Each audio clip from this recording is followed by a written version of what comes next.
Alrighty. Hello. Ooh, Good hello. morning. Hello, everyone. And hey to Nikolett. Hi, good morning. Thank you, Satu, for inviting me for this conversation. I was actually excited. I had no time and I was like, let's make it happen. Let's do it on the morning. Let's do it. Yes. Yeah, so hello everyone. We're like jumping right in, super energized, ready to go. And I wonder, like, what if every morning was like that? What if you woke up in the morning, we're like, oh my God, I get to go, I get to create my life, I get to be me. So Yeah. that's kind of what we're talking about today a little bit. Let's see where we go. But for those of you who don't know Nikolett, she's a access consciousness facilitator from Hungary, and she has created something that no one else has created before. So Oh my that's God. kind of Like, no one told me that before. Thank you. Oh my God. yeah, Yeah. Wow. exactly.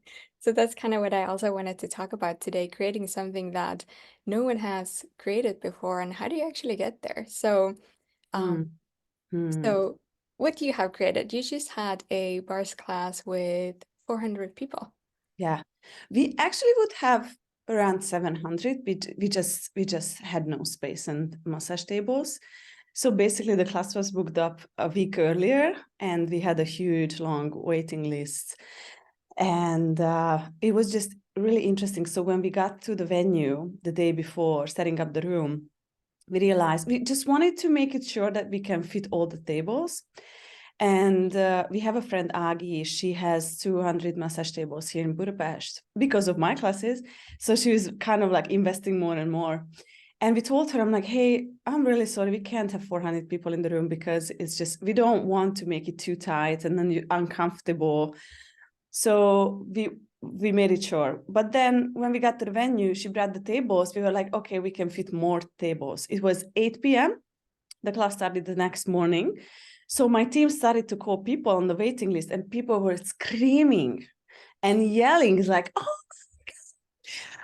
I made different plans, but let me talk to my husband, change everything. I want to be there. And it was just, I couldn't believe it. I'm like, wow, what is it? Yeah. And everyone in the class was just new.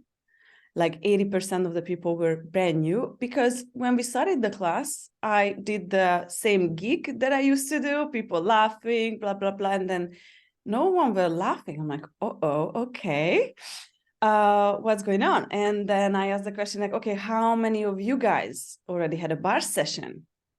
And it was 20 people in the room. And I was like, oh, okay. And we figured that basically none of these people have had a bar session before. So I really needed to change the narrative and the conversation. And as I did, people get more relaxed, and then it was just one of the most amazing class that we have ever had. People were really open and hungry. And you know what Dane used to say about being U classes, that before teaching or doing or living by consciousness was kind of like getting through the rainforest with the clipper, the nail Yes. clipper. Yes. And what I felt in this class, it was just easy. Yeah. And the more people live by this, the more people get to know who they are, the more people are more open. And that was the first time I'm doing access consciousness for the past 8 years, and that was the very first time when I realized it flipped. It used to be weird, and I think now it's not weird. It's the world outside what is weird, not us. Yes.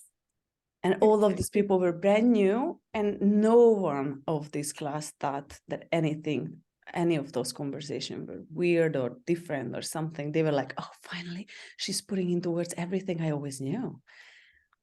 We're becoming mainstream. Oh my goodness. Hope so. So, yeah, what I think is really cool about the fact that it's easy for somebody to look at you right now and be like, oh my God, like 400 people at a bars class, you must have been born that way. But no, like No. there's, like you said, 8 years in access and choosing and making different choices and choosing from the space of like, I have an idea. And you didn't look around you going like, oh, nobody's doing it, so I shouldn't be doing it. But instead you went like, but I have an idea. Oh, nobody's doing it. How can I do it? So Yeah. can you tell a bit more about like how did you start and what led you into this like I'm just gonna do it? I remember, so I was married before and I used to live in the United States. And when I moved back from California, I got divorced. I remember, so I was doing a little bit of access just for myself because I was just not a happy person. And I took classes for myself, but not like big classes, maybe a foundation. And but I was always, that was the first thing that I was interested in every single day since I met András, my facilitator, them, my own András. And every single day I did something, I read something or I listened to something, but I was not really going on bigger classes. And my husband hated me for that. He was like, hey, and not like, it's not true, not like he was hating me for that. It's more like I was not living by this, but I was really, clever to tell other people what to do. And I kind of did that to him, and he was just resisting the whole thing. And when we got divorced, I kind of felt like I have a bigger playground now to play. And I remember I came back and I organized a bar swap where people could get together and, trade bars. And András came, and I was like, what would it take to have 1,000 people in a bar class in a year? And he was like, why in a year? I'm like, I don't know, but what would it take? And he's like, it's just a choice you make. I'm like, oh, okay. And I never, ever thought about it again. But what happened was I started to do bars classes, and the first 50 bars class, I had no registration. I did everything I could. I was like, ugly sweater bars class, a bars class on the Margaret Island, bars class with this gift and that gift. And like, no one showed up basically. I maybe had one or two people in my classes, that's it. But I really enjoyed it, and I was like, I keep doing it anyway. So I kept doing it. I kept organized classes, and I find myself really like being myself. I had my membership. It was not an Access Consciousness membership. It's called the Brilliant membership. And what I did, I was talking about my life, and I created a recording every single day. It's been 4 years now that I do a recording every morning, like 25 minutes, 30 minutes recording, like kind of like an insider podcast. And, that was like a huge commitment because no Christmas, no weekends, no holidays. If I am in class, I never have time to go out with people because I'm in my room creating the content. And I have a book, and I had my book launch, and we had in one day 1,000 people to come to the event. And I remember on the evening, I walked into the room, and everyone was just standing and clapping for 10 minutes. I was just standing there, and at the beginning, I was like, I can't take this, can't receive it. I kind of turned around, and then I realized all these screaming and clapping is not for this moment.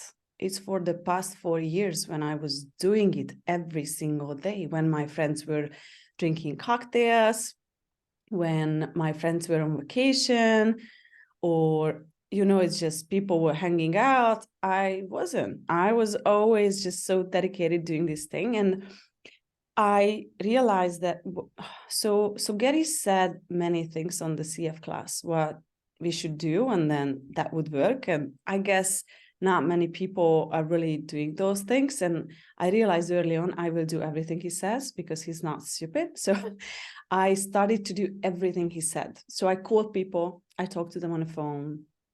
We called them. Now I have a whole team who are calling people every day. Just, hey, how are you? What's up, guys? How was class?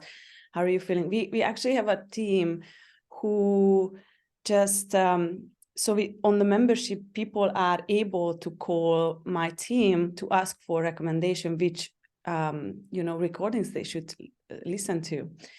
And so what I see, it's not just organizing bars classes, but like really committing to this whole thing.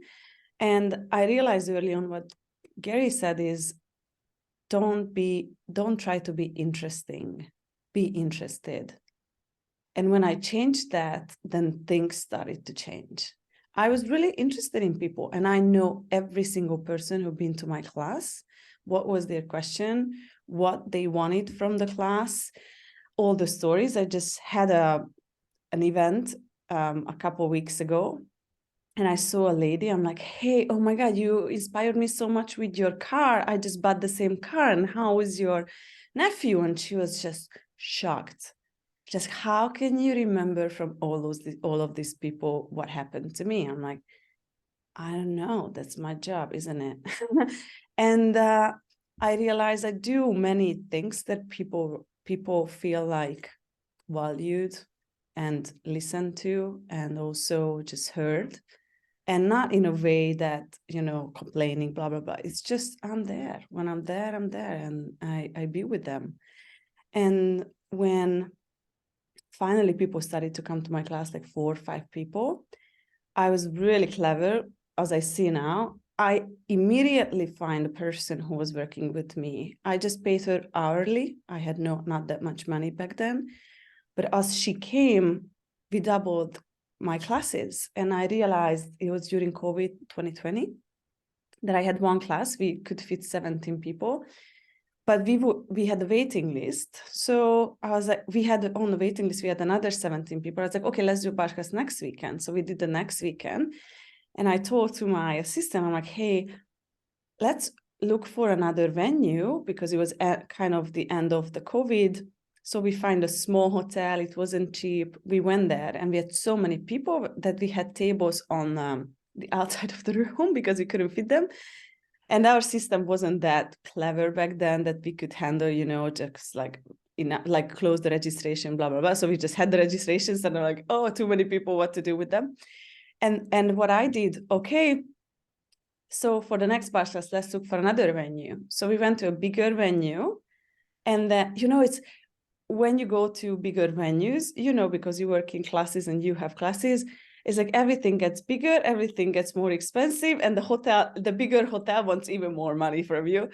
And the first places we could bring our snacks, we could bring our tables. And then I realized it's not really elegant that my assistant and we are just taking the beds to the venue. So I was like, okay, let's find someone who has beds and just bring it on the morning, and we just have to show up.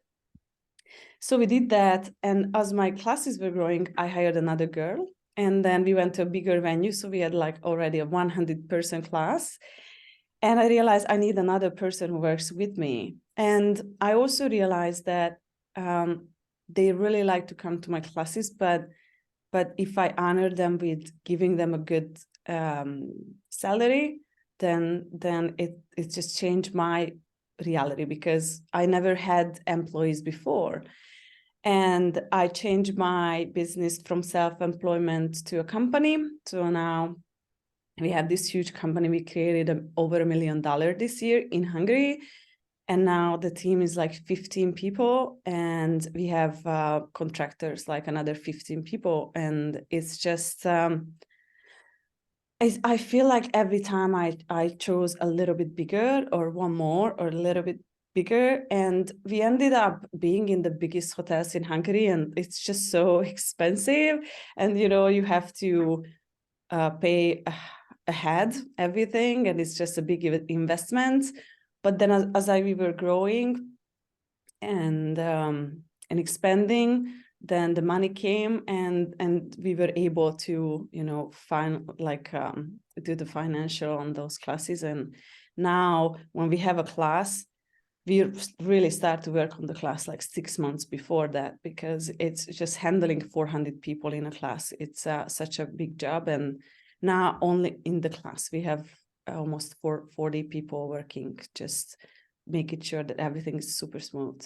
And I have to say that I really love how you describe the whole like journey of it. And from this, like, you didn't start with like, this is what I will do. I will have 400 people, and this is how it's gonna look like, and this is how it will work. But you actually just went step by step.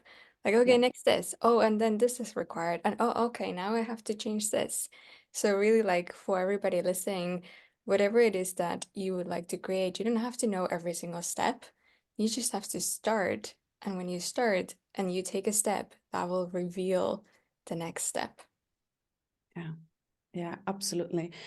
So it was not really my plan to have these huge classes. I was just, There was an energy that you followed. You were like, there is yeah, something there. I will yeah. go there. I kind of had this sense when there is more. I was like, okay, I want to see that. And sometimes, it made zero sense. And I made mistakes on the way. Honestly, like last year when I had 300 people in my bars class, I was like, oh, no problem. I can have 150 people in my foundation class. So I rented a huge venue for 150 people for 4 days. And we lost over 30,000 euros on that class because we had only 35 people showing up. And I was just freaking out. I'm like, we lost all this money. And the end, it's just so, it's like I did go into the conclusion of it, no question around the whole thing. And it was just like also not too bright from my side because we had just a bar class. And then basically the next week on Wednesday, we started the foundation and the team had no time to recover, to change, to advertise the class. And we didn't put that much energy into the foundation class. So now we just had the bars class, and then I'm going to have a foundation the end of January. And we had already 100 people on the waiting list. So it's just, yeah. Yeah. But And that's like part sometimes, of it. Like part of it is like doing these things that don't necessarily work in the moment, but then you learn and then you can grow even more. yeah, and I didn't go into the conclusion that I would never do that again because I don't want to lose again. I'm really just looking at, okay, what's next and what is fun for me. Many times I got this question like, hey, you are a CF. Why are you doing bars classes? You are not the bars facility. You're not a BF only. I'm like, yeah, but I really enjoy one-day classes because I see all these changes in these people and it's easy to access. There is no prereqs, and I can just, because I really do see my value in Hungary that so Gary said something before, and it's just so true for me, not speaking access language because people don't get that. And I don't do it. I don't use the clearing statement on my podcast. And I just really do kitchen language kind of. And so we have many people everywhere because, they can. And when they come to a bar class, they get everything. And then when they come to a foundation, they get everything. But I don't really do it before. And so it's just kind of for them also a step-by-step process to get as many information as many they are able to receive at the moment. And that also made a huge difference in my business. Yeah.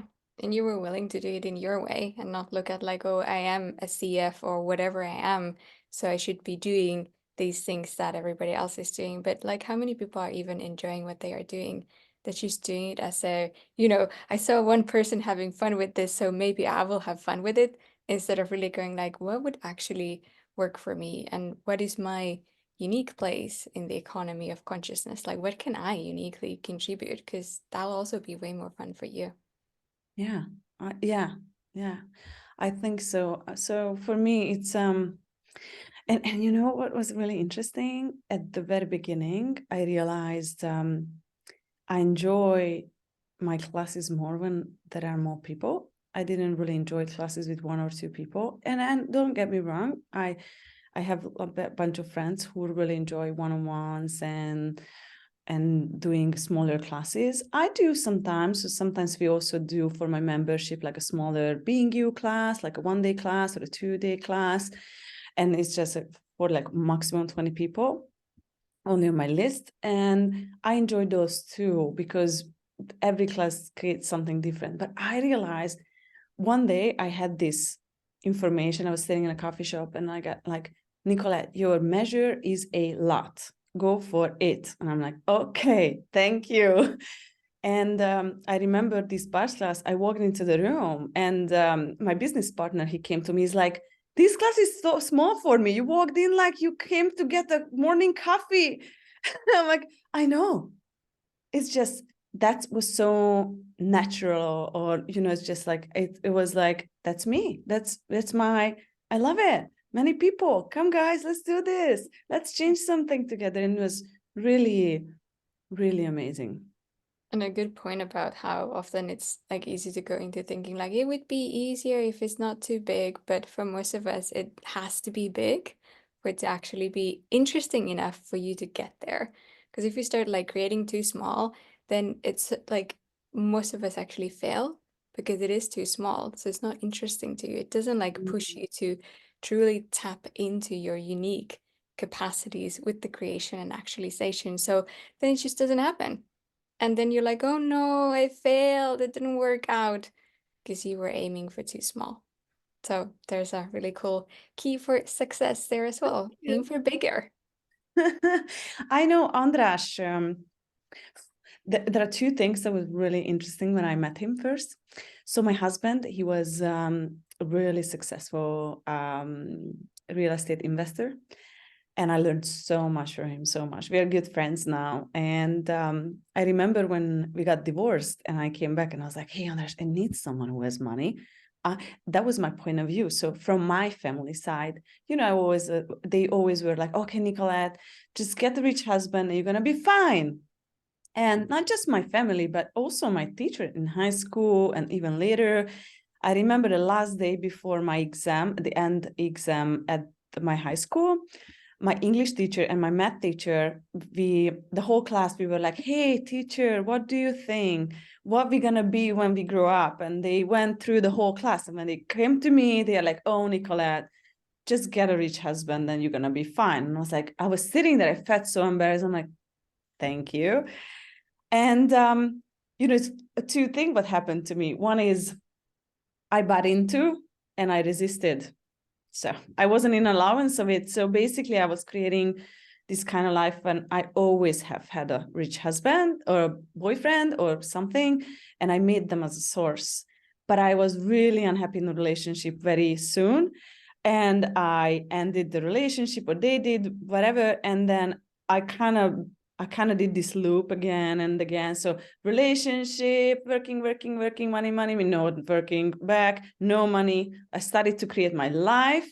I was happy. And then a man showed up who liked that I was creating my life. And then I was really happy to let go of everything, being in a relationship. And then I did this loop many times in my life. And when I got divorced, I talked to Andras and I'm like, hey, I really need a rich guy who has money. And Andras was like, why do you keep saying that? Is it really true for you? I'm like, yes, because I need someone like my ex-husband who has this huge reality. And he said, why do you keep thinking that other people has bigger reality than you do? And I was like, do you think I have a bigger reality? He's like, I kind of think so. I'm like, okay, thank you. And that started, I didn't think so that back then, but then it was in my system, right? Like a small stone always. Then I'm like, maybe he knows something. Maybe I have a bigger reality than I think I have. What if it's true? And, I wouldn't go that I have a bigger reality, but my reality is bigger than I thought it was. And that was a big, I just wanted to discover. I'm like, okay, what's available for me that it's not available for anyone else?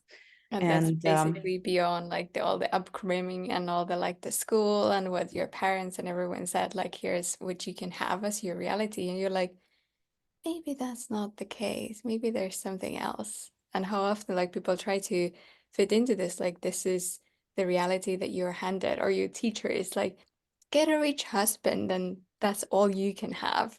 So like really let go of all those things that we have bought from everyone else. yeah, for me, the biggest like game changer was one morning sitting in my kitchen, drinking my coffee as usual. And I had an old iPhone when I got divorced. I had no money when I moved back to Budapest. And so I took my phone out of the charger, and then my battery dropped to 1%. From 100 to 1%, I'm like, oh, fuck, I need to buy a new phone. Okay, but to have a new phone, I need a rich boyfriend. I'm like, oh, I just kind of don't want a relationship. right now, even my ADHD mind is like I don't really want a relationship, but I need a relationship because I need a new phone. And I was like, oh, that's interesting. Come here. So I kind of had to sit down with my own self, and I was like, okay, Nikolett, what is this? And that morning, that was a big game changer day for the rest of my life. I was like, okay, what is this? And I kind of really realized that I do have a point of view that to have money or to have anything I want in my life, I need to have someone else. I always made someone else a source And I for love my though creation. that. And when I realized it, I was like, no fucking way that I'm going to do this ever again to myself. I don't know how I'm going to change this, even though I die. And what I did that morning, I was like, I know what's possible for me. I can't put it into words. It's just not possible for me. It's just so big. It's just so different. It's just not existing yet. And I was like, if I lose my family, if I lose my friends, if I lose everyone, I don't give a I just go. And I go since then. And I had times when people got farther from me, friends, family. And you know what happened? I wouldn't say they judged me at the beginning, but it was so weird for them. And it was just like, what's going on? She used to do what I wanted her to do. Now she's not doing it. Oh, she's not coming for Christmas home. What the fuck? All of this stuff. So I had a couple of years, like 1 or 2, when it was weird for everyone. And now this is what it is, and they love it. And they really appreciate that I'm choosing myself and I inspire them. And basically, my whole family has changed. My mom just became a bars practitioner, which is the seventh, magic something in the world. Because I would never expect that ever in my life. But that's And my also whole like a really cool example of how when you start choosing different, then people around you can get a bit freaked out about it. And you might feel like you're losing something. And then some people use that as a way to like, oh no, like people around me don't like this, so I cannot choose it. Instead of getting like, okay, there's a path that you know is possible for you. And it might be weird for people for a moment, but then when you keep walking, you will get there. For me, this is what I just said in my bars class. I think everything you need to create a bigger life, or just, a life that works for you, is in the bars menu. And what I really do like, the story about the bars, with just Gary shares that everything started with a question. That's what he says in the book. And the question was, what do I want my life be like? And honestly, that was my question when I started the whole thing. Is like, what do I want my life be like? And I had András, my friend, he also does releasing classes. And once I was in his class with 100 people in class, and he was like, okay, let's release some energies on your, I would say, targets or goals. And he said, okay, bring a goal. So people are sitting, the eyes are closed, everyone's sitting, and I'm like, okay, bring a goal. And I was like, fuck, all these people have goals. I don't have any. Okay. I'm just sitting there. He was like, next, okay, we did the releasing process. And then he was like, okay, bring another goal. I'm like, fuck, I don't have any. I'm like, okay. And then third time, he's like, okay, bring another goal. I'm like, fuck, I don't have a goal. And I was like, hey, I need the mic. I'm like, András, is that possible? Every people are doing this releasing process. I don't have a goal. And he started laughing. And he's like, everyone in the room knew me. And he's like, do you guys think that she has no goals? And people laughing. And I'm like, I don't have any. I'm sitting here. I'm telling you, no goals. And he's like, yeah, you have no goals, or your goals are so big that you can't put it into words. I'm like, yes, that. And that was the day everything has changed for me. I'm like, wow, what if really, really, really that is available for us, and we are willing to receive or know or just perceive, is just it's not possible to put into words. Yeah. Because it's not existing and no one created before. You can't explain something that is not exist. And just it's just it was just amazing for me to like these like little things created a huge difference for me in my, I would say, creation. I think that's a really cool ending point for this live, to really like know that you might be aware of things that they're so huge that you cannot even put that into words. You cannot explain it, but you can create it. Like you Yeah. can create it. So it's a great example of that. Do you have any last tips for people? Yeah, I do. I think when we ask the question like, what do I want my life be like? It just don't go into conclusion, and it's okay to not see any pictures. It's okay not to know what do like no meaning to see pictures and I don't know, I want an iPhone. It's okay not to have that. That was me. Honestly, I'm like, I don't get anything. Well, and I realized just by asking the questions, you open up for that information, and you finally have a connection to it, and you finally start to talk to it and just have this kind of communication between you and your future. And what I would say is just don't try to figure it out, get the energy and follow that. And it might make sense, might not, what shows up, but then if something has that energy, just choose that and go for it, and don't worry about other people. They will judge you anyway. Yes, just you don't judge you. Yes, thank you. Amazing. Thank you so much, Nikolett. And if people want to find you, you have a website, you have all kinds of things. We'll put some links here in the chat then. And yeah. Thank you. It was really fun to talk to you, and I wish every morning would be like this. Yay! What would it take? What are the infinite Yes. possibilities? Yeah. Truly. Thank you, Satu. You're Thank amazing. you. Thank you so much.